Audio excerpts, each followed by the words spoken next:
Durante casi un siglo, los arqueólogos han buscado la cámara funeraria del rey Antíoco, sin resultado positivo hasta ahora. ¿Dónde fue enterrado Antíoco? Este es uno de los grandes enigmas, y si algún día su tumba apareciera intacta, sería un hallazgo magnífico. La búsqueda ha cautivado a exploradores y arqueólogos atraídos por la idea de encontrar lo que sería el gran hallazgo de nuestro siglo. Creo que la disputa por un tesoro de tal calibre sería muy tentador para cualquier ser humano. La tumba escondida de Antíoco.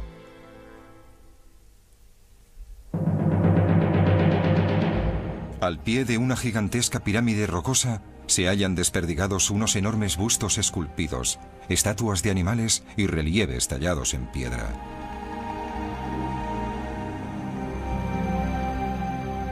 Son los restos de Nemrut Dagi, un extraordinario santuario funerario que perteneció a una civilización perdida que en su momento debió gozar de gran poder y abundante riqueza. Nemrut Dagi es uno de esos maravillosos lugares que, cuando se pone el sol y sus rayos tocan sus colosales estatuas, resulta increíblemente majestuoso, pero al mismo tiempo oscuro, remoto y enigmático. Durante más de 100 años, la posibilidad de que exista una cámara funeraria secreta en el interior del monumento piramidal que se asienta sobre el santuario ha apasionado a los arqueólogos. El mundo occidental empezó a obsesionarse con este yacimiento en 1953. Teresa Goel, una estadounidense audaz y aventurera, inició la excavación del misterioso santuario situado en la cima de una montaña de una remota región del sur de Turquía. Teresa Goel se fue obsesionando en cierta manera con el yacimiento porque cuando estás en él produce un efecto absorbente y quieres saber más y más hasta que te acaba atrapando. Esta exploradora de 52 años buscaba la supuesta tumba del rey Antíoco I, que gobernó el antiguo reino de Comagene, en el Próximo Oriente, 60 años antes del nacimiento de Cristo. Una inscripción en la piedra caliza sugiere que la cámara funeraria del rey se oculta en el interior de este montículo de piedra. También se cree que el mausoleo contiene abundantes tesoros. Teresa Goel, que era judía, trabajaba codo con Friedrich Karl Dorner, un arqueólogo alemán que, según cuenta Goel, había trabajado para Adolf Hitler durante la Segunda Guerra Mundial. Esta extraña suma de esfuerzos añadía interés a una búsqueda que se ha prolongado durante 3 décadas. Hasta la fecha, la tumba de Antíoco no se ha encontrado. Y Nemrut Dagi mantiene oculto uno de los mayores tesoros de la historia.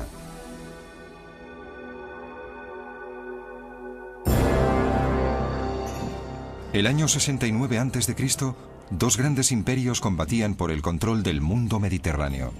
Al oeste se encontraban los poderosos romanos y al este los igualmente poderosos partos, descendientes de los persas. Pero entre estas dos superpotencias, en el sur de la actual Turquía, se encontraba el reino independiente de Comagene. Su capital, Samosata, estaba situada a orillas del río Éufrates. La ciudad era un importante centro comercial de la región. Los habitantes de Comagene atribuían su paz y prosperidad a su rey, Antíoco I, perteneciente a una dinastía rica y próspera. El padre de Antíoco descendía del rey persa Darío I. Su madre era descendiente de Alejandro Magno. Gracias a su educación real, Antíoco se convirtió en un político astuto, creativo y con visión de futuro. Durante décadas, maniobró con habilidad entre los partos y los romanos, enfrentados entre sí. Manteniéndose neutral, consiguió la libertad de gobernar con independencia su magnífico reino. Es probable que el rey Antíoco fuera un gran gobernante y un rey muy astuto. Solo así podría haber reinado en esa época de la antigüedad. Los romanos fueron lo bastante inteligentes como para dejar que él ostentara el poder y tener así un estado que actuara como aliado entre ellos y los partos, al otro lado del Éufrates. Se sabe muy poco sobre el rey Antíoco, al margen de las misteriosas ruinas que revelan que era un hombre de grandes convicciones religiosas. Hacia el año 60 a.C., el monarca creó una nueva religión, una combinación de sus raíces orientales y occidentales.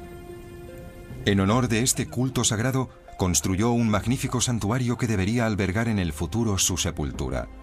Se elevaba así en la cumbre del monte Nemrut, de 2.300 metros de altura, en un lugar muy próximo al cielo. El lugar se llama Nemrut Dagi, pero hasta la fecha se desconoce el significado de este nombre. Su construcción fue una tarea titánica. Antíoco ordenó que se erigiera un túmulo o tumba. Los obreros esparcieron 700.000 toneladas de roca triturada en la cima del monte Nemrut. Este formidable manto de rocas desciende hasta 150 metros desde lo más alto de la montaña.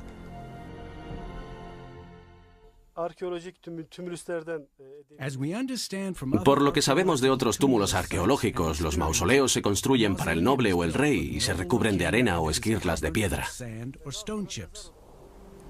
Después de su muerte, los restos de Antíoco se situarían en una cámara funeraria en el interior del mausoleo de forma piramidal. El túmulo de Nemrut Dagi recuerda las pirámides del antiguo Egipto. Y desde que los egipcios construyeran las pirámides, muchas culturas del mundo han utilizado esta forma triangular como símbolo funerario. Además de construir el túmulo, se decoró el santuario con extraordinarias obras de arte. Esta imagen en 3 dimensiones ilustra las terrazas que reflejan la doble ascendencia de Antíoco en las caras este y oeste de la pirámide rocosa. Cada terraza está adornada con una hilera de estatuas de 9 metros de altura. Estas estatuas representan una fusión de dioses griegos y persas como Zeus Oromasdes, Apolo Mitras, Heracles Artagnes y la diosa de la fertilidad, Comagene. Como se consideraba un rey dios, Antíoco colocó su propia estatua entre las demás deidades. Es probable que las estatuas y los relieves en arenisca de Nemrut Dagi se tallaran in situ, de manera que los grandes bloques se subieron hasta allí arriba. La arenisca se habría tallado parcialmente en las terrazas y se colocaron en su sitio con un elaborado sistema de andamios y grúas. Junto a las colosales estatuas se erigieron relieves en arenisca que representaban a los familiares de Antíoco, así como al propio rey estrechando la mano a diversas deidades. El testamento de Antíoco está tallado en la parte posterior de los tronos de los dioses. Se trata de inscripciones en la piedra caliza que aportan gran información sobre esta cultura perdida. En vida del rey, los habitantes subían al santuario 2 veces al año para participar en fastuosas celebraciones en honor del nacimiento y la ascensión al trono de su monarca. Las ceremonias debían ser realmente espectaculares. Se celebraban banquetes y había muchos sirvientes que se ocupaban de todo lo necesario en estas jornadas en el gran recinto de Nemrut Dagi. Se trataba de un acontecimiento realmente importante. Durante las ceremonias, una serie de danzarinas bailaban al son de las flautas mientras una llama eterna flameaba en un altar. Estas celebraciones marcaron la edad de oro de la dinastía de Comagene. Pero esta época gloriosa no iba a durar mucho. Antíoco terminó enredándose en una peligrosa red política al intentar complacer tanto a los romanos como a los partos. Solía sobornar a los emperadores romanos con oro y plata a cambio de la independencia de su reino. Pero al final, sus artimañas no dieron el resultado esperado. Hacia los últimos años de la vida de Antíoco, tuvo lugar una cruenta batalla y se produjeron serias intrigas políticas entre los partos.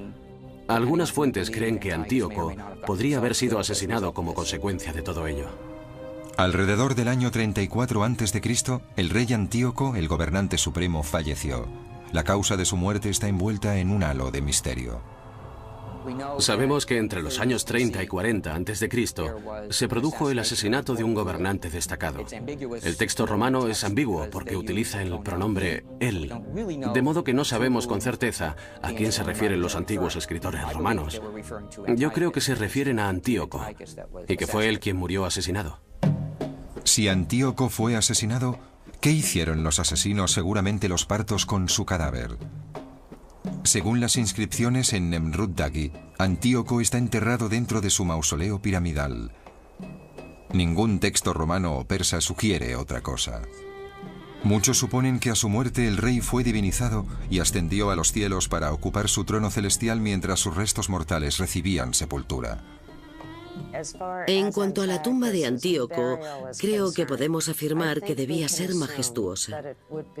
Debía contener oro en abundancia, ébano y hermosos recipientes, quizá de plata, que representarían el poder que ostentaba.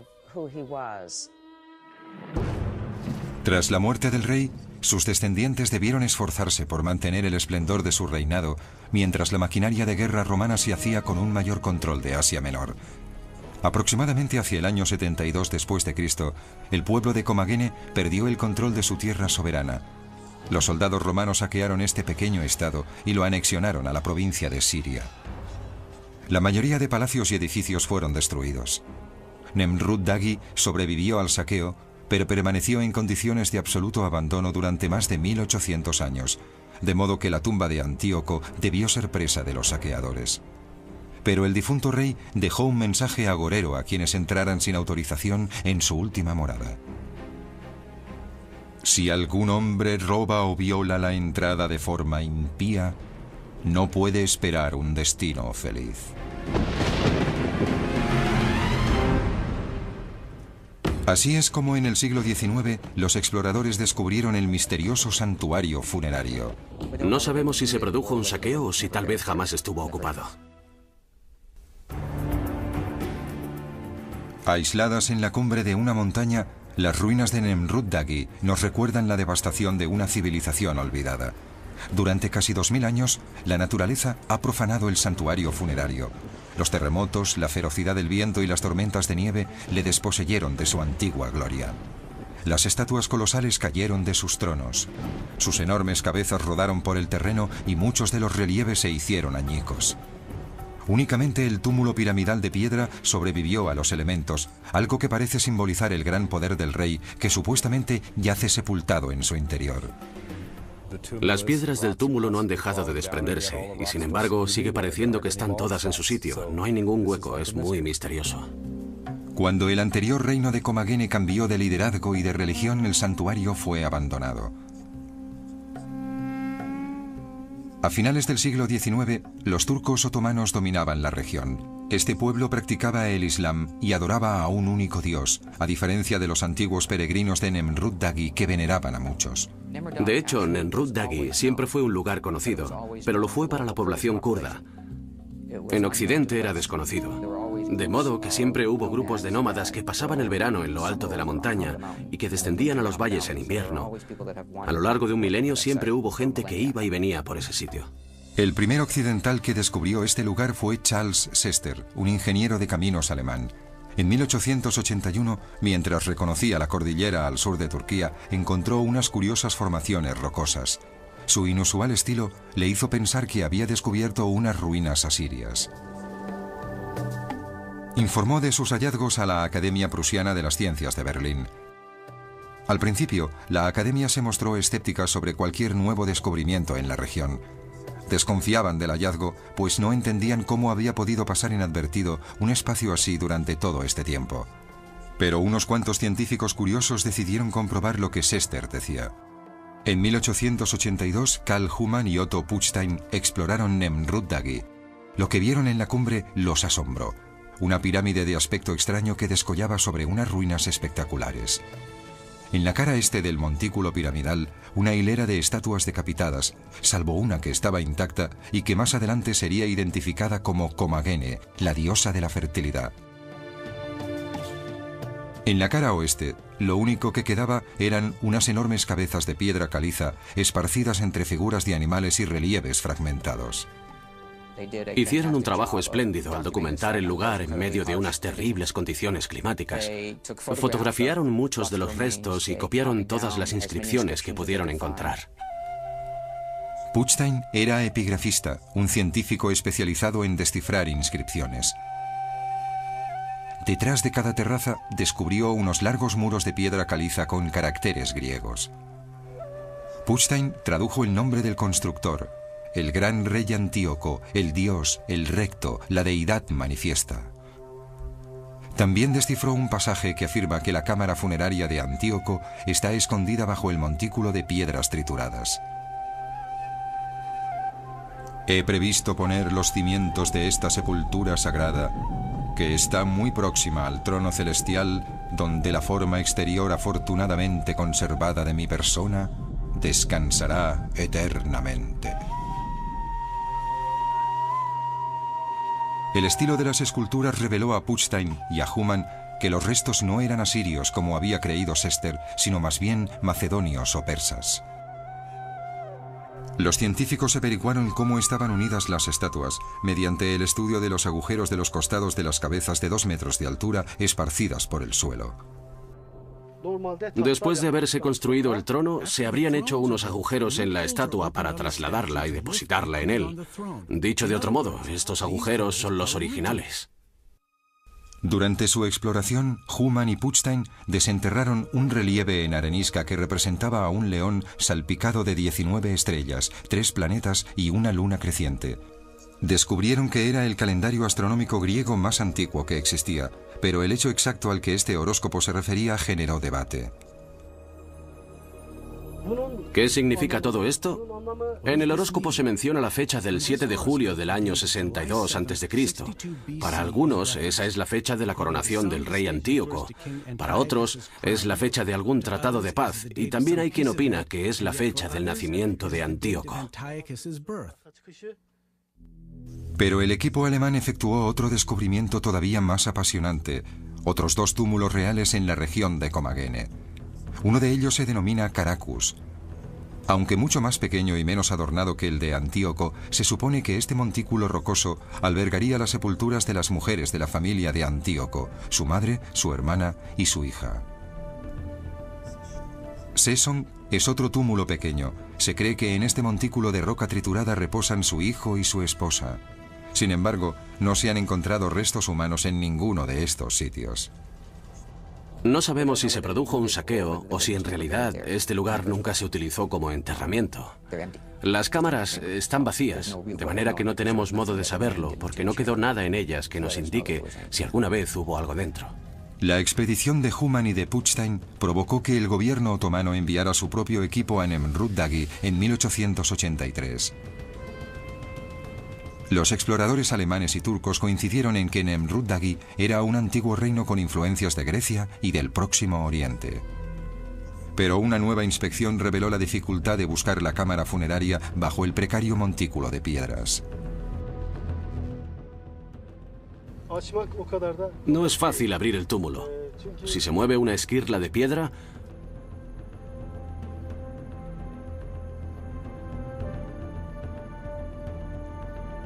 todo el túmulo se desliza y lo sepulta a uno debajo.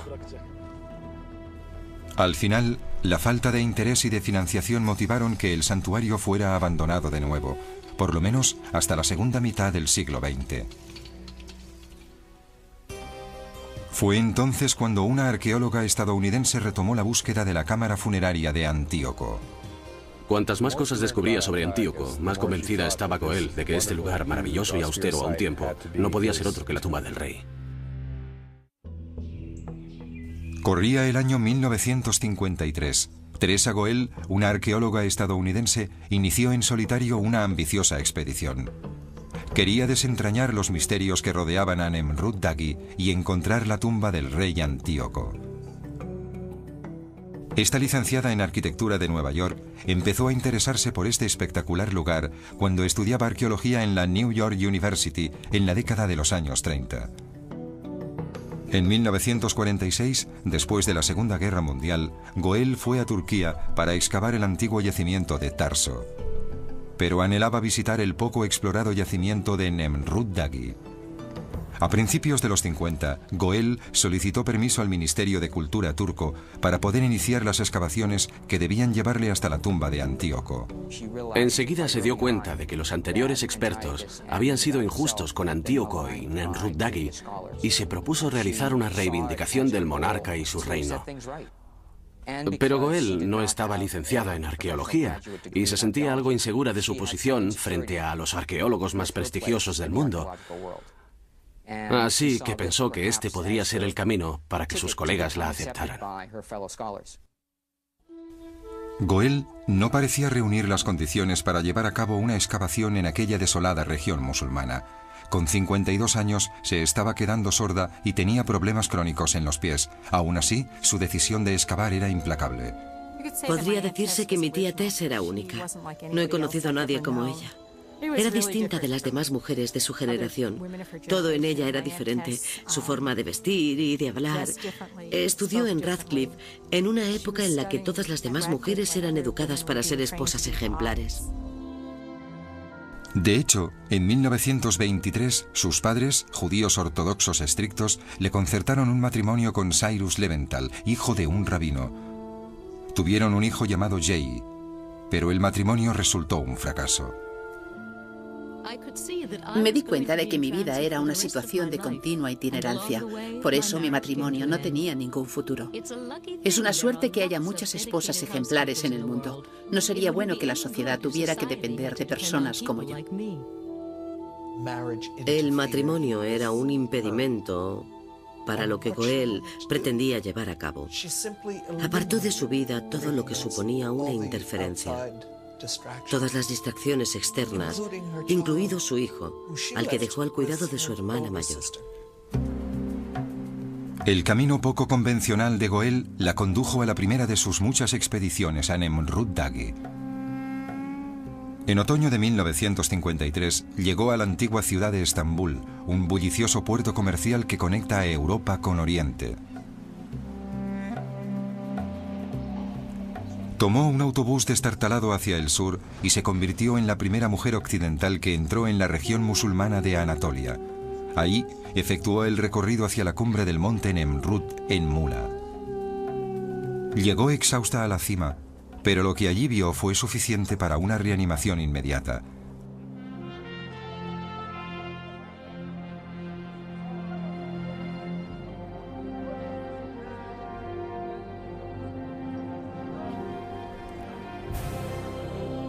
Su principal objetivo al excavar Nemrut Dagi era sacar a la luz su glorioso pasado, pero también estaba decidida a descubrir la tumba de Antíoco, un hallazgo que sería considerado de gran importancia. Goel no estaba sola en esta búsqueda.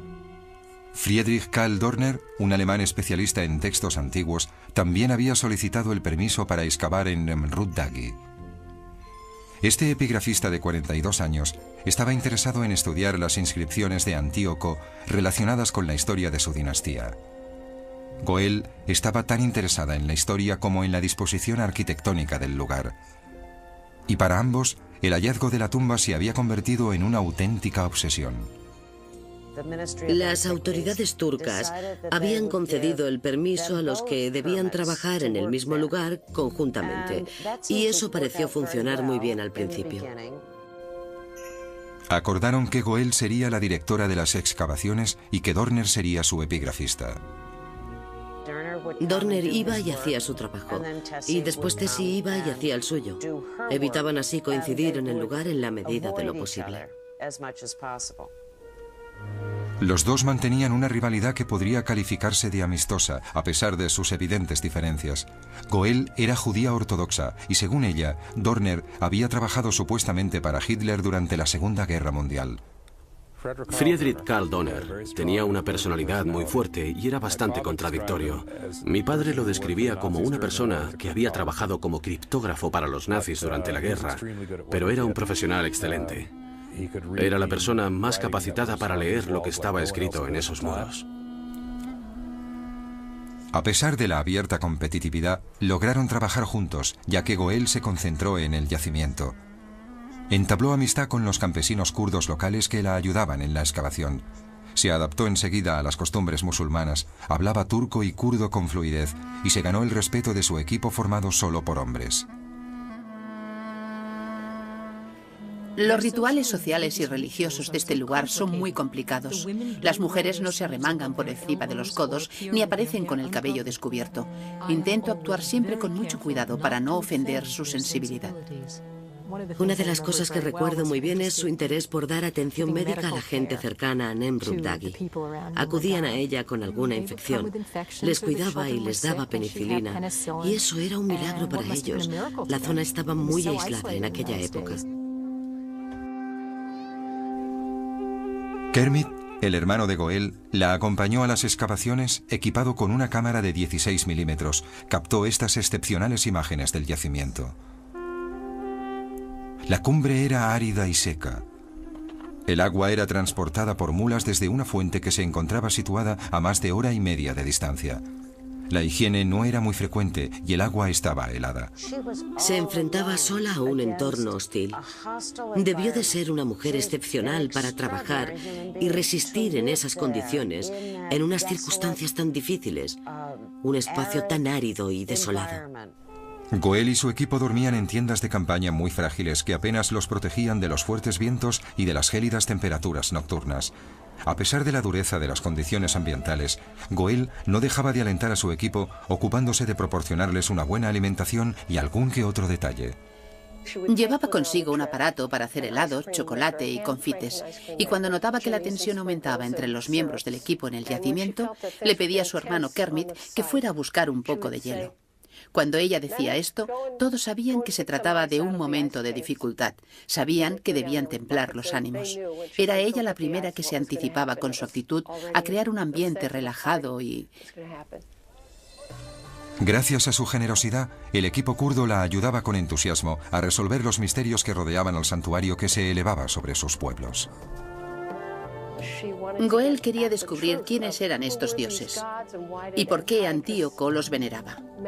Y no estaba convencida de que fuera únicamente por influencia helenística.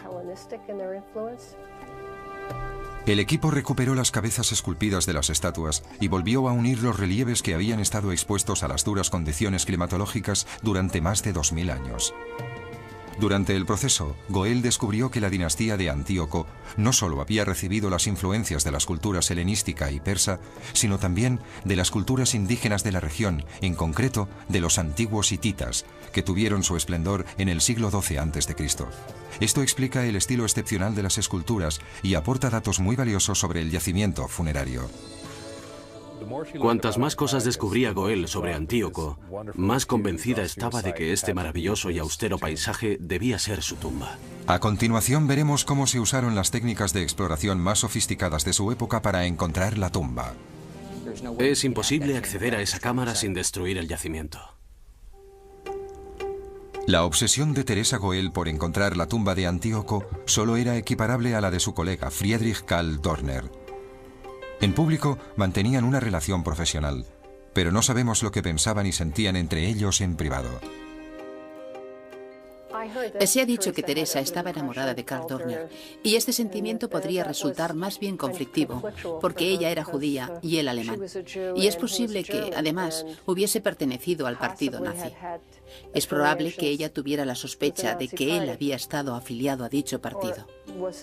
Y a pesar de ello, no dejaba de sentirse muy atraída por él.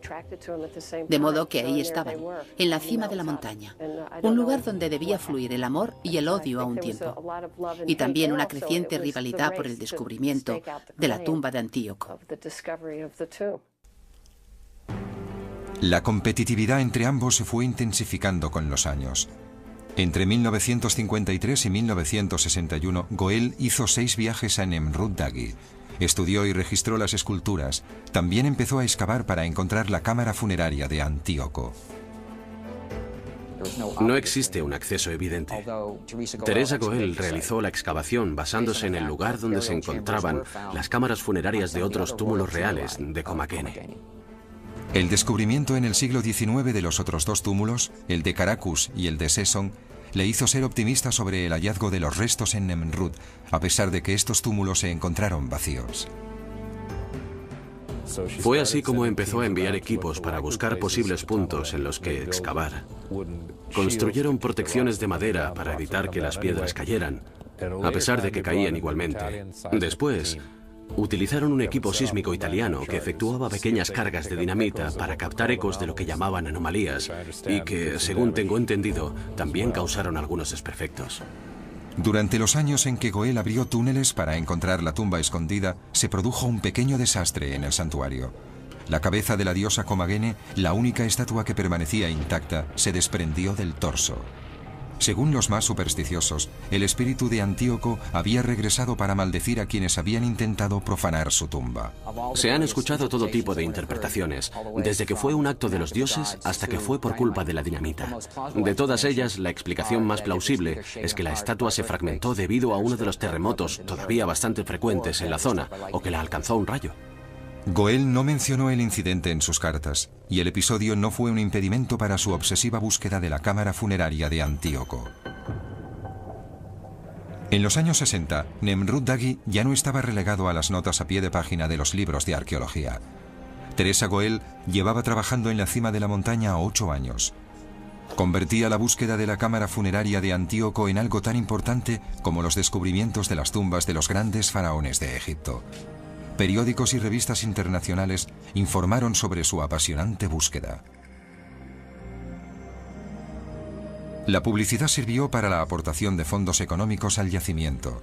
En 1963, Goel exploró de nuevo el túmulo, esta vez utilizando el equipo más avanzado de la época. Se realizaron varias pruebas, incluidas las prospecciones sísmicas y electromagnéticas, pero Goel y su equipo tropezaron con muchos obstáculos. Además de tener una superficie precaria, la roca triturada es solo un revestimiento de la cima de la montaña. Y a diferencia de las pirámides de Egipto, que contienen cavidades artificiales, el monte Nemrut contiene varias bolsas naturales que pueden percibirse como cámaras funerarias. Es muy difícil diferenciar una cavidad natural de otra artificial, con la clase de prospecciones realizadas hasta ahora. Aunque se hubiera encontrado una cámara en el interior, habría sido imposible llegar a ella sin destruir el túmulo. Goel probó todos los métodos posibles, pero no encontró nada. A su frustración se sumaba su creciente resentimiento hacia Friedrich Karl Dorner. Durante una década habían trabajado principalmente por separado, pero a finales de los años 60 se vieron obligados a compartir sus investigaciones para poder publicar sus hallazgos. Trabajar juntos provocaba mucha tensión entre ellos, no solo porque cada uno tenía su propio enfoque científico, sino porque además ambos tenían el sentimiento de que el yacimiento les pertenecía. Dorner quería reservarse la información de gran parte de los materiales que él mismo había descifrado, y Goel, por supuesto, quería obtener toda la información sobre el yacimiento. Solían discutir mucho, sus cartas dan fe de ello, así como de la opinión un tanto crítica que ambos tenían entre sí sobre los trabajos realizados por el otro en la excavación. También estaban en desacuerdo en cuanto a la publicación de la información sobre el yacimiento, pero a pesar de todo esto, siguieron colaborando y trabajando juntos. Goel seguía sin estar satisfecha con su investigación. En 1976 planeó otra excavación. Sin embargo, no consiguió los fondos económicos suficientes. Con 75 años, sus posibilidades de regresar al yacimiento parecían escasas. La gente murmuraba y decía que como era mujer y sufría problemas de sordera, no tendría futuro en el mundo académico. Pero creo que su mayor inseguridad provenía de su formación académica, pues no había llegado a doctorarse.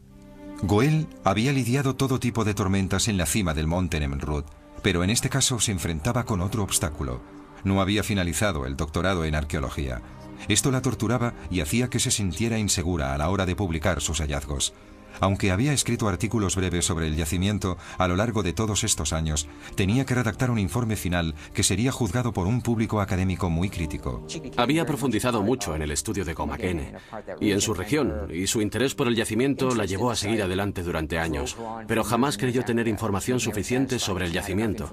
Pensaba que sus interpretaciones no tendrían validez entre sus colegas. Aunque su obsesión por encontrar la tumba de Antíoco era implacable, la salud de Goel empeoraba. En 1981, a sus 80 años, le diagnosticaron un cáncer y su esperado informe sobre Nemrut Dagi distaba mucho de estar redactado en su totalidad. Su hermano Kermit se negó a permitir que la que había sido la obra de su vida quedara incompleta, así que solicitó para su hermana la ayuda de varios expertos en la materia. Donald Sanders, doctor en arqueología, aceptó la propuesta de Kermit para terminar el libro de Goel. Cuando me convertí en la persona que iba a recopilar toda la información aportada por Teresa Goel sobre Nemrut Dagi, tuve la posibilidad de hablar con ella muchas veces y decirle que la obra de su vida iba a publicarse para provecho de la comunidad arqueológica. A Goel, débil y postrada en la cama, le entristecía saber que no volvería a visitar nunca el santuario en lo alto de la montaña. Vivió sus últimos años reflexionando y lamentándose. Se sentía decepcionada por no haber terminado una publicación final sobre el yacimiento. También se sentía muy frustrada por no haber encontrado la tumba de Antíoco. Le invadía el resentimiento porque no podría terminar aquello a lo que había dedicado toda su vida. Aquello que había sido considerado de gran interés por la comunidad arqueológica mundial. E incluso sentía rabia por el hecho de que Dorner pudiera seguir adelante y ella no. El 18 de diciembre de 1985, Teresa Goel falleció. Tenía 84 años. Su hermano Kermit cumplió con su última voluntad. Esparció sus cenizas en la cima del monte Nemrut. A continuación veremos cómo el rival de Teresa Goel prosiguió la búsqueda de la tumba de Antíoco en Nemrut Dagi. Creo que no debería reanudarse la búsqueda de la tumba de Antíoco, porque no pueden hacerse más análisis del yacimiento sin destruirlo más todavía. Pero los misterios que envolvían a Nemrut Dagi continuaron tras la muerte de Teresa Goel, y Friedrich Karl Dorner prosiguió con el legado de su colega y rival. En 1984, Dorner regresó a Nemrut para efectuar unos trabajos de restauración, aunque no disponía de fondos económicos para devolver al yacimiento el esplendor del que había gozado en el pasado. Dorner estaba dispuesto a dejar su propia huella en el lugar, así que se puso a buscar la tumba perdida de Mitrídates I, padre de Antíoco, situada al parecer en Arsamella, a unos 50 kilómetros de Nemrut Dagi. Sin embargo, Arsamella no posee ningún túmulo, solo 2 túneles profundos abiertos en la montaña. Una inscripción sobre un túnel informa de que Antíoco sepultó en él a su padre. Pero no existe ninguna cámara funeraria. Sabemos que en Arsamella podría haber existido una serie de estatuas colosales parecidas a las de Nemrut Dagi, y que es probable que Mitrídates estuviera enterrado allí, pero no ha aparecido ninguna indicación sobre sepultura alguna. Dorner se sentía desanimado por no haber encontrado cámaras funerarias reales en la región, y le entristecía que Goel no hubiera terminado de escribir el libro sobre su investigación conjunta. A pesar de que él mismo había publicado algunos artículos breves sobre sus trabajos en Nemrut, confiaba en que fuera Goel, que había sido la directora de la excavación, quien publicara un informe definitivo sobre sus hallazgos. Tuve ocasión de conocer a Friedrich Karl Dorner. Le vi una vez en Alemania. Le pregunté si tenía algún material que pudiera serme útil, y se mostró muy dispuesto. Le interesó bastante saber que su trabajo en Nemrut Dagi se publicaría finalmente. Al igual que Goel, Dorner no vivió lo suficiente para haber publicado el libro. Murió en 1992, a los 81 años. Y para no ser menos que su antigua rival, sus cenizas también fueron esparcidas en la cima del monte Nemrut. En 1996, Donald Sanders terminó la edición sobre la investigación de Teresa Goel en un monumental libro de 2 volúmenes. Se publicó 11 años después de su muerte. También incluía el análisis de las esculturas y las inscripciones de Friedrich Karl Dorner. El libro devolvió a Nemrut Dagi la importancia de haber sido considerada como una de las maravillas de la antigüedad. El interés por Nemrut Dagi no ha decrecido con la muerte de sus descubridores, las 2 personas que dieron a conocer al mundo la existencia de este yacimiento excepcional. En 1988, Nemrut Dagi fue declarado Parque Nacional Turco y Patrimonio de la Humanidad. Actualmente, miles de turistas suben hasta la cima de la montaña para contemplar el impresionante yacimiento y preguntarse si la tumba del rey Antíoco permanece oculta en algún lugar cercano. Pero la afluencia constante de visitantes a la zona ha afectado al santuario. Cientos de personas llegan hasta aquí todos los días. Se acercan hasta las estatuas y recorren el túmulo. Poco a poco van deteriorando lo poco que se conserva de las esculturas. Tenemos que impedir que la gente deteriore el yacimiento, de modo que sería mejor mantener a los visitantes en los bordes exteriores de las terrazas. Así podrían contemplar el yacimiento, pero sin acercarse a las estatuas. ¿Y qué otras exploraciones se han efectuado para localizar la tumba de Antíoco? En los últimos años se han realizado varias exploraciones sísmicas en torno al túmulo y se han obtenido algunos datos, pero no se ha determinado todavía dónde podría localizarse exactamente el mausoleo. Pero como arqueólogo, yo creo que Antíoco está enterrado en él. Es la pregunta del millón. ¿Dónde está la tumba de Antíoco? Creo que no debería reanudarse la búsqueda de la tumba de Antíoco porque no pueden hacerse más análisis del yacimiento sin seguir destruyéndolo más todavía. Y no creo que merezca la pena continuar con la destrucción del yacimiento para buscar una tumba que tal vez no se encuentre nunca. Y que en el caso de que apareciera tal vez esté vacía o tal vez no esté intacta. La tumba escondida de Antíoco es solo uno más de los muchos misterios que quedan por resolver. A pesar de que la historia y los trabajos arqueológicos realizados en el santuario están totalmente publicados, siguen habiendo muchas preguntas sin respuesta. Creo que debería seguir siendo un misterio. En mi opinión, la disputa por un tesoro de esta magnitud puede ser peligrosa para la vanidad del espíritu humano. Puede que la tumba siga ahí. No lo sé, pero prefiero ver el yacimiento y valorarlo por lo que es. Creo que lo más importante es el legado histórico, lo que representa en sí mismo. Este es el verdadero tesoro. Cuando visitas el yacimiento, eres consciente de que contiene todos estos secretos y no puedes dejar de preguntarte quién, qué y por qué. Sigue siendo uno de esos lugares maravillosos que emanan una extraña fuerza que es una mezcla de atracción y misterio.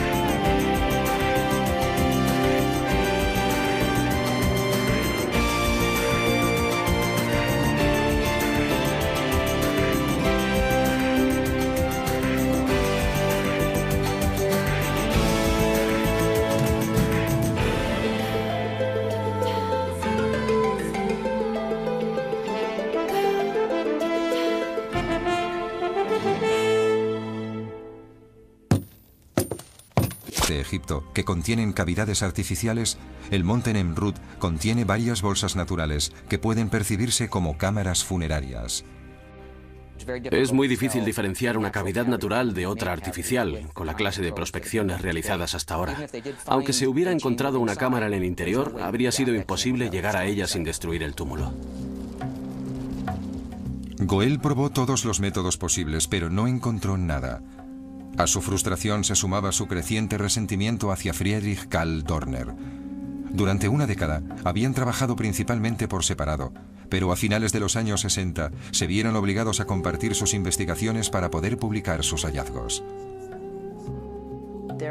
Trabajar juntos provocaba mucha tensión entre ellos, no solo porque cada uno tenía su propio enfoque científico, sino porque además ambos tenían el sentimiento de que el yacimiento les pertenecía. Dorner quería reservarse la información de gran parte de los materiales que él mismo había descifrado, y Goel, por supuesto, quería obtener toda la información sobre el yacimiento. Solían discutir mucho, sus cartas dan fe de ello, así como de la opinión un tanto crítica que ambos tenían entre sí sobre los trabajos realizados por el otro en la excavación. También estaban en desacuerdo en cuanto a la publicación de la información sobre el yacimiento, pero a pesar de todo esto, siguieron colaborando y trabajando juntos. Goel seguía sin estar satisfecha con su investigación. En 1976 planeó otra excavación. Sin embargo, no consiguió los fondos económicos suficientes. Con 75 años, sus posibilidades de regresar al yacimiento parecían escasas. La gente murmuraba y decía que como era mujer y sufría problemas de sordera, no tendría futuro en el mundo académico. Pero creo que su mayor inseguridad provenía de su formación académica, pues no había llegado a doctorarse. Goel había lidiado todo tipo de tormentas en la cima del monte Nemrut, pero en este caso se enfrentaba con otro obstáculo. No había finalizado el doctorado en arqueología. Esto la torturaba y hacía que se sintiera insegura a la hora de publicar sus hallazgos. Aunque había escrito artículos breves sobre el yacimiento a lo largo de todos estos años, tenía que redactar un informe final que sería juzgado por un público académico muy crítico. Había profundizado mucho en el estudio de Comakene y en su región, y su interés por el yacimiento la llevó a seguir adelante durante años, pero jamás creyó tener información suficiente sobre el yacimiento. Pensaba que sus interpretaciones no tendrían validez entre sus colegas. Aunque su obsesión por encontrar la tumba de Antíoco era implacable, la salud de Goel empeoraba. En 1981, a sus 80 años, le diagnosticaron un cáncer y su esperado informe sobre Nemrut Dagi distaba mucho de estar redactado en su totalidad. Su hermano Kermit se negó a permitir que la que había sido la obra de su vida quedara incompleta, así que Realizar una reivindicación del monarca y su reino. Pero Goel no estaba licenciada en arqueología y se sentía algo insegura de su posición frente a los arqueólogos más prestigiosos del mundo. Así que pensó que este podría ser el camino para que sus colegas la aceptaran. Goel no parecía reunir las condiciones para llevar a cabo una excavación en aquella desolada región musulmana. Con 52 años se estaba quedando sorda y tenía problemas crónicos en los pies. Aún así, su decisión de excavar era implacable. Podría decirse que mi tía Tess era única. No he conocido a nadie como ella. Era distinta de las demás mujeres de su generación. Todo en ella era diferente. Su forma de vestir y de hablar. Estudió en Radcliffe en una época en la que todas las demás mujeres eran educadas para ser esposas ejemplares. De hecho, en 1923, sus padres, judíos ortodoxos estrictos, le concertaron un matrimonio con Cyrus Leventhal, hijo de un rabino. Tuvieron un hijo llamado Jay, pero el matrimonio resultó un fracaso. Me di cuenta de que mi vida era una situación de continua itinerancia. Por eso mi matrimonio no tenía ningún futuro. Es una suerte que haya muchas esposas ejemplares en el mundo. No sería bueno que la sociedad tuviera que depender de personas como yo. El matrimonio era un impedimento para lo que Goel pretendía llevar a cabo. Apartó de su vida todo lo que suponía una interferencia. Todas las distracciones externas, incluido su hijo, al que dejó al cuidado de su hermana mayor. El camino poco convencional de Goel la condujo a la primera de sus muchas expediciones a Nemrut Dagi. En otoño de 1953 llegó a la antigua ciudad de Estambul, un bullicioso puerto comercial que conecta a Europa con Oriente. Tomó un autobús destartalado hacia el sur y se convirtió en la primera mujer occidental que entró en la región musulmana de Anatolia. Ahí efectuó el recorrido hacia la cumbre del monte Nemrut en mula. Llegó exhausta a la cima, pero lo que allí vio fue suficiente para una reanimación inmediata.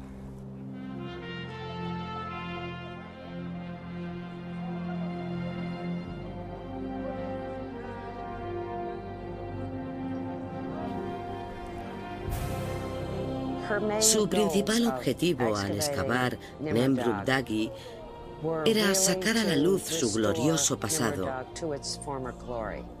pero también estaba decidida a descubrir la tumba de Antíoco, un hallazgo que sería considerado de gran importancia. Goel no estaba sola en esto. La cumbre era árida y seca. El agua era transportada por mulas desde una fuente que se encontraba situada a más de hora y media de distancia. La higiene no era muy frecuente y el agua estaba helada. Se enfrentaba sola a un entorno hostil. Debió de ser una mujer excepcional para trabajar y resistir en esas condiciones, en unas circunstancias tan difíciles, un espacio tan árido y desolado. Goel y su equipo dormían en tiendas de campaña muy frágiles que apenas los protegían de los fuertes vientos y de las gélidas temperaturas nocturnas. A pesar de la dureza de las condiciones ambientales, Goel no dejaba de alentar a su equipo, ocupándose de proporcionarles una buena alimentación y algún que otro detalle. Llevaba consigo un aparato para hacer helados, chocolate y confites, y cuando notaba que la tensión aumentaba entre los miembros del equipo en el yacimiento, le pedía a su hermano Kermit que fuera a buscar un poco de hielo. Cuando ella decía esto, todos sabían que se trataba de un momento de dificultad. Sabían que debían templar los ánimos. Era ella la primera que se anticipaba con su actitud a crear un ambiente relajado y... Gracias a su generosidad, el equipo kurdo la ayudaba con entusiasmo a resolver los misterios que rodeaban al santuario que se elevaba sobre sus pueblos. Goel quería descubrir quiénes eran estos dioses y por qué Antíoco los veneraba. Y no estaba convencida de que fuera únicamente por influencia helenística. El equipo recuperó las cabezas esculpidas de las estatuas y volvió a unir los relieves que habían estado expuestos a las duras condiciones climatológicas durante más de 2000 años. Durante el proceso, Goel descubrió que la dinastía de Antíoco no solo había recibido las influencias de las culturas helenística y persa, sino también de las culturas indígenas de la región, en concreto de los antiguos hititas, que tuvieron su esplendor en el siglo XII a.C. Esto explica el estilo excepcional de las esculturas y aporta datos muy valiosos sobre el yacimiento funerario. Cuantas más cosas descubría Goel sobre Antíoco, más convencida estaba de que este maravilloso y austero paisaje debía ser su tumba. A continuación veremos cómo se usaron las técnicas de exploración más sofisticadas de su época para encontrar la tumba. Es imposible acceder a esa cámara sin destruir el yacimiento. La obsesión de Teresa Goel por encontrar la tumba de Antíoco solo era equiparable a la de su colega Friedrich Karl Dorner. En público mantenían una relación profesional, pero no sabemos lo que pensaban y sentían entre ellos en privado. Se ha dicho que Teresa estaba enamorada de Karl Dorner, y este sentimiento podría resultar más bien conflictivo, porque ella era judía y él alemán. Y es posible que, además, hubiese pertenecido al partido nazi. Es probable que ella tuviera la sospecha. Pero lo que allí vio fue suficiente para una reanimación inmediata.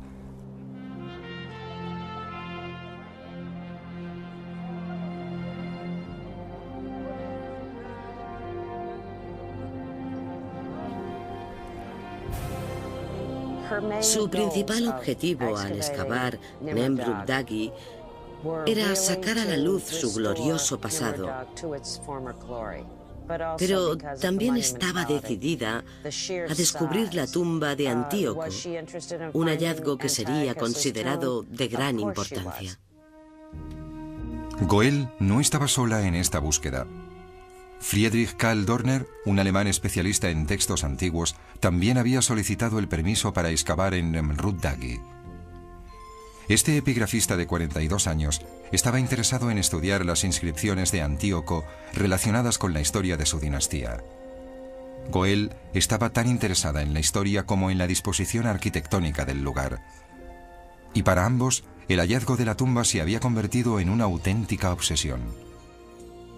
Las autoridades turcas habían concedido el permiso a los que debían trabajar en el mismo lugar conjuntamente, y eso pareció funcionar muy bien al principio.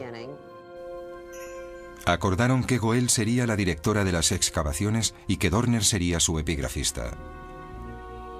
Dorner iba y hacía su trabajo, y después Tessie iba y hacía el suyo. Evitaban así coincidir en el lugar en la medida de lo posible. Los dos mantenían una rivalidad que podría calificarse de amistosa, a pesar de sus evidentes diferencias. Goel era judía ortodoxa y, según ella, Dorner había trabajado supuestamente para Hitler durante la Segunda Guerra Mundial. Friedrich Karl Dorner tenía una personalidad muy fuerte y era bastante contradictorio. Mi padre lo describía como una persona que había trabajado como criptógrafo para los nazis durante la guerra, pero era un profesional excelente. Era la persona más capacitada para leer lo que estaba escrito en esos muros. A pesar de la abierta competitividad, lograron trabajar juntos, ya que Goel se concentró en el yacimiento. Entabló amistad con los campesinos kurdos locales que la ayudaban en la excavación. Se adaptó enseguida a las costumbres musulmanas, hablaba turco y kurdo con fluidez y se ganó el respeto de su equipo formado solo por hombres.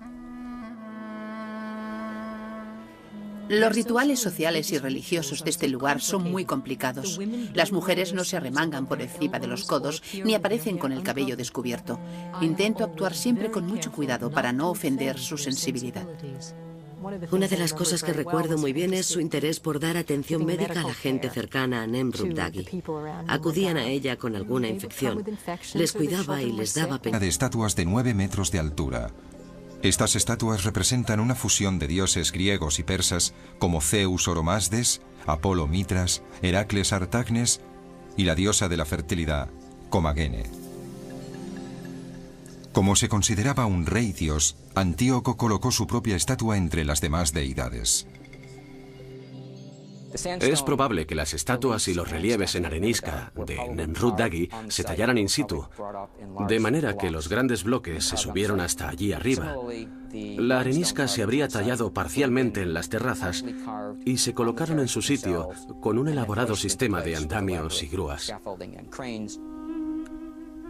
Junto a las colosales estatuas se erigieron relieves en arenisca que representaban a los familiares de Antíoco, así como al propio rey estrechando la mano a diversas deidades. El testamento de Antíoco está tallado en la parte posterior de los tronos de los dioses. Se trata de inscripciones en la piedra caliza que aportan gran información sobre esta cultura perdida. En vida del rey, los habitantes subían al santuario 2 veces al año para participar en fastuosas celebraciones en honor del nacimiento y la ascensión al trono de su monarca. Las ceremonias debían ser realmente espectaculares. Se celebraban banquetes y había muchos sirvientes que se ocupaban de todo lo necesario en estas jornadas en el gran recinto de Nemrut Dagi. Se trataba de un acontecimiento realmente importante. Durante las ceremonias, una serie de danzarinas bailaban al son de las flautas mientras una llama eterna flameaba en un altar. Estas celebraciones marcaron la edad de oro de la dinastía de Comagene. Pero esta época gloriosa no iba a durar mucho. Antíoco terminó enredándose en una peligrosa red política al intentar complacer tanto a los romanos como a los partos. Solía sobornar a los emperadores romanos con oro y plata a cambio de la independencia de su reino. Pero al final, sus artimañas no dieron el resultado esperado. Hacia los últimos años de la vida de Antíoco, tuvo lugar una cruenta batalla y se produjeron serias intrigas políticas entre los partos. Algunas fuentes creen que Antíoco podría haber sido asesinado como consecuencia de todo ello. Alrededor del año 34 a.C., el rey Antíoco, el gobernante supremo, falleció. La causa de su muerte está envuelta en un halo de misterio. Sabemos que entre los años 30 y 40 a.C.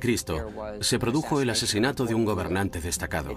El texto romano es ambiguo porque utiliza el pronombre él, de modo que no sabemos con certeza a quién se refieren los antiguos escritores romanos. Yo creo que se refieren a Antíoco, y que fue él quien... Rey Antíoco I, perteneciente a una dinastía rica y próspera. El padre de Antíoco descendía del rey persa Darío I. Su madre era descendiente de Alejandro Magno. Gracias a su educación real, Antíoco se convirtió en un político astuto, creativo y con visión de futuro.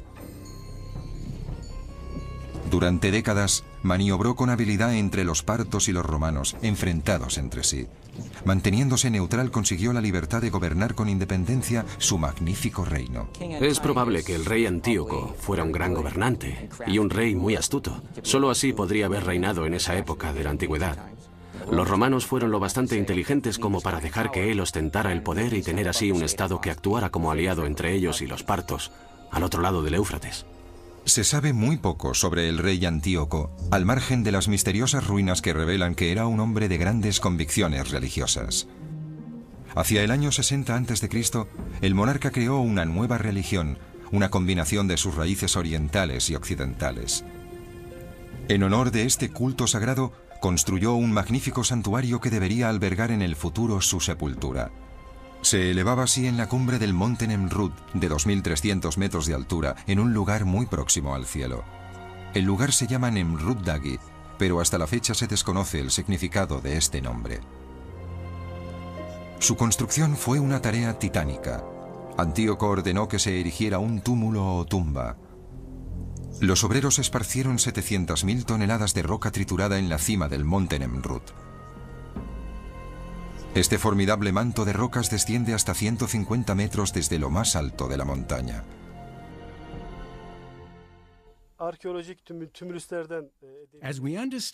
Por lo que sabemos de otros túmulos arqueológicos, los mausoleos se construyen para el noble o el rey y se recubren de arena o esquirlas de piedra.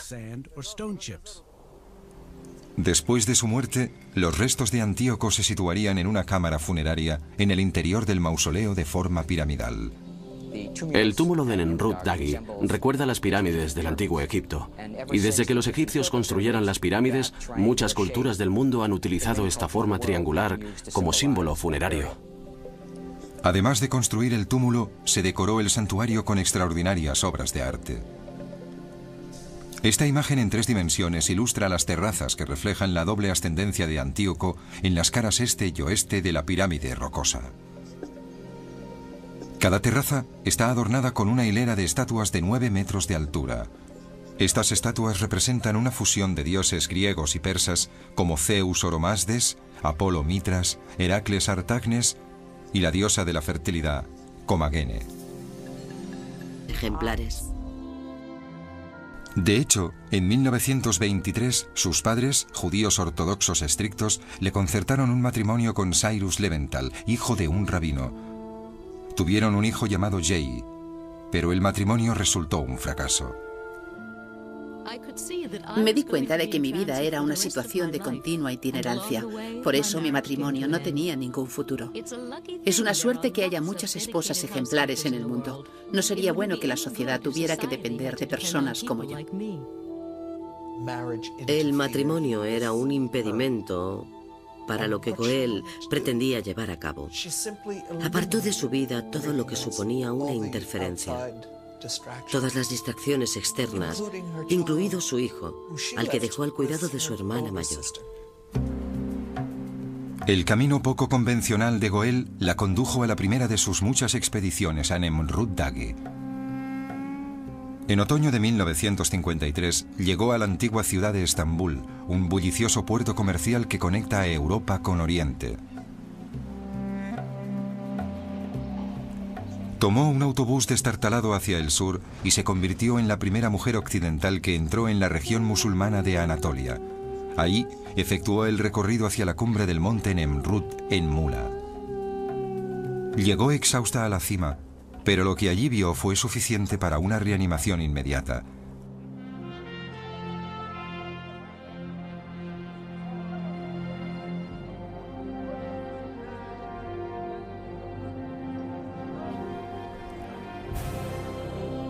Su principal objetivo al excavar Nemrut Dagi era sacar a la luz su glorioso pasado, pero también estaba decidida a descubrir la tumba de Antíoco, un hallazgo que sería considerado de gran importancia. Goel no estaba sola en esta búsqueda. Friedrich Karl Dorner, un alemán especialista en textos antiguos, también había solicitado el permiso para excavar en Nemrut Dagi. Este epigrafista de 42 años estaba interesado en estudiar las inscripciones de Antíoco relacionadas con la historia de su dinastía. Goel estaba tan interesada en la historia como en la disposición arquitectónica del lugar. Y para ambos, el hallazgo de la tumba se había convertido en una auténtica obsesión. Las autoridades turcas habían concedido el permiso a los que debían trabajar en el mismo lugar conjuntamente, y eso pareció funcionar muy bien al principio. Acordaron que Goel sería la directora de las excavaciones y que Dorner sería su epigrafista. Dorner iba y hacía su trabajo. Y relieves tallados en piedra.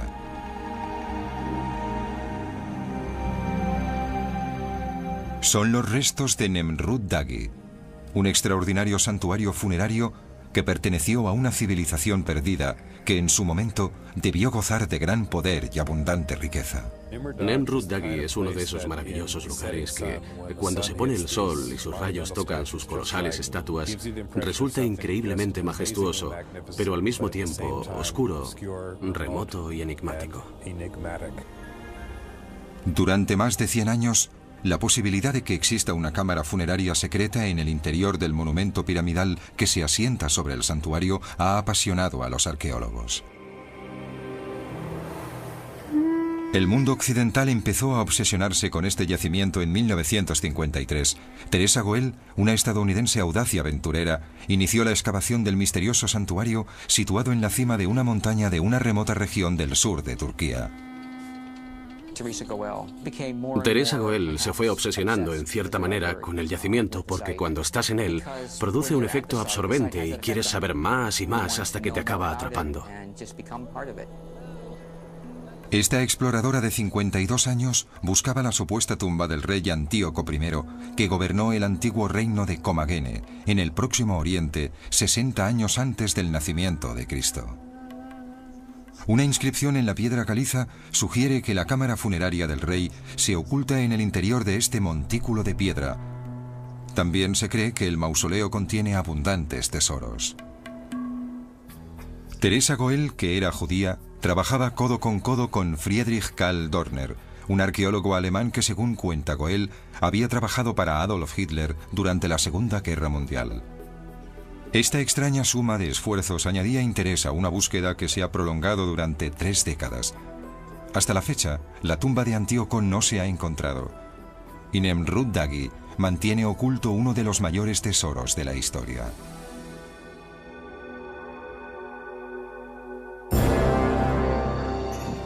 El año 69 a.C., 2 grandes imperios combatían por el control del mundo mediterráneo. Al oeste se encontraban los poderosos romanos y al este los igualmente poderosos partos, descendientes de los persas. Pero entre estas 2 superpotencias, en el sur de la actual Turquía, se encontraba el reino independiente de Comagene. Su capital, Samosata, estaba situada a orillas del río Éufrates. La ciudad era un importante centro comercial de la región. Los habitantes de Comagene atribuían su paz y prosperidad a su rey, Antíoco I, perteneciente a una dinastía rica.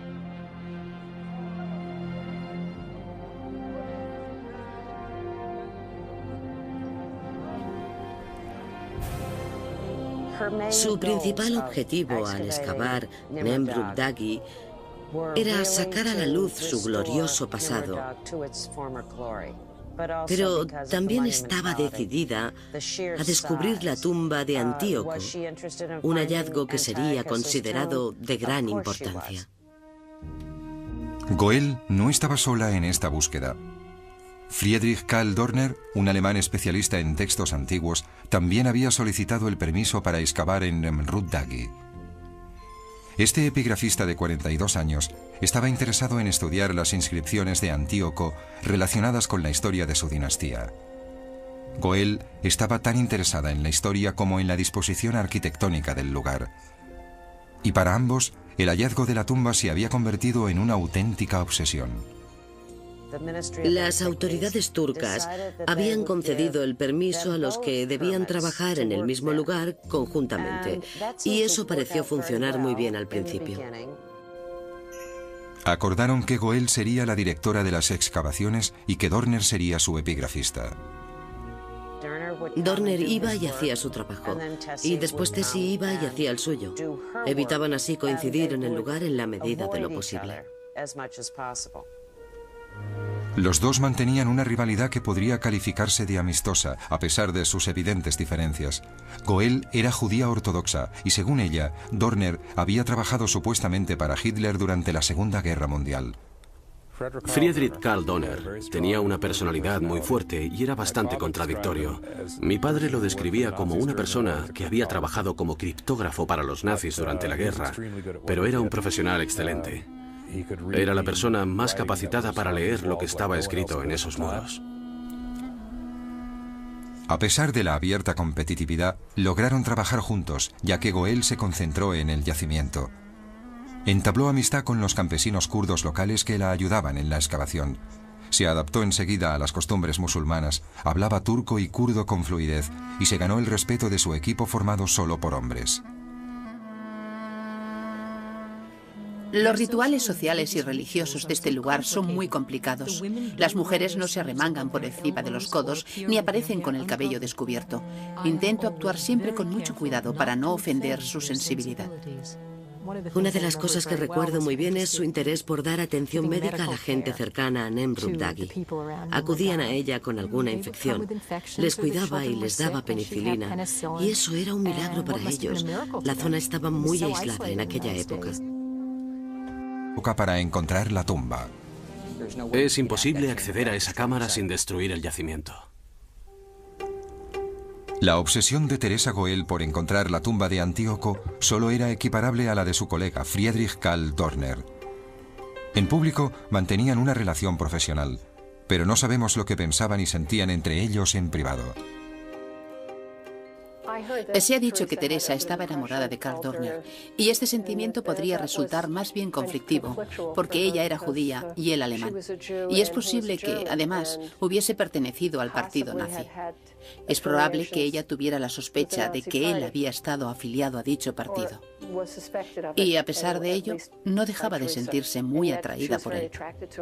De modo que ahí estaban, en la cima de la montaña, un lugar donde debía fluir el amor y el odio a un tiempo, y también una creciente rivalidad por el descubrimiento de la tumba de Antíoco. La competitividad entre ambos se fue intensificando con los años. Entre 1953 y 1961, Goel hizo 6 viajes a Nemrut Dagi. Estudió y registró las esculturas. También empezó a excavar para encontrar la cámara funeraria de Antíoco. No existe un acceso evidente. Teresa Goel realizó la excavación basándose en el lugar donde se encontraban las cámaras funerarias de otros túmulos reales de Comagene. El descubrimiento en el siglo XIX de los otros 2 túmulos, el de Caracus y el de Sesson, le hizo ser optimista sobre el hallazgo de los restos en Nemrut, a pesar de que estos túmulos se encontraron vacíos. Fue así como empezó a enviar equipos para buscar posibles puntos en los que excavar. Construyeron protecciones de madera para evitar que las piedras cayeran, a pesar de que caían igualmente. Después, utilizaron un equipo sísmico italiano que efectuaba pequeñas cargas de dinamita para captar ecos de lo que llamaban anomalías y que, según tengo entendido, también causaron algunos desperfectos. Durante los años en que Goel abrió túneles para encontrar la tumba escondida, se produjo un pequeño desastre en el santuario. La cabeza de la diosa Comagene, la única estatua que permanecía intacta, se desprendió del torso. Según los más supersticiosos, el espíritu de Antíoco había regresado para maldecir a quienes habían intentado profanar su tumba. Se han escuchado todo tipo de interpretaciones, desde que fue un acto de los dioses hasta que fue por culpa de la dinamita. De todas ellas, la explicación más plausible es que la estatua se fragmentó debido a uno de los terremotos todavía bastante frecuentes en la zona, o que la alcanzó un rayo. Goel no mencionó el incidente en sus cartas, y el episodio no fue un impedimento para su obsesiva búsqueda de la cámara funeraria de Antíoco. En los años 60, Nemrut Dagi ya no estaba relegado a las notas a pie de página de los libros de arqueología.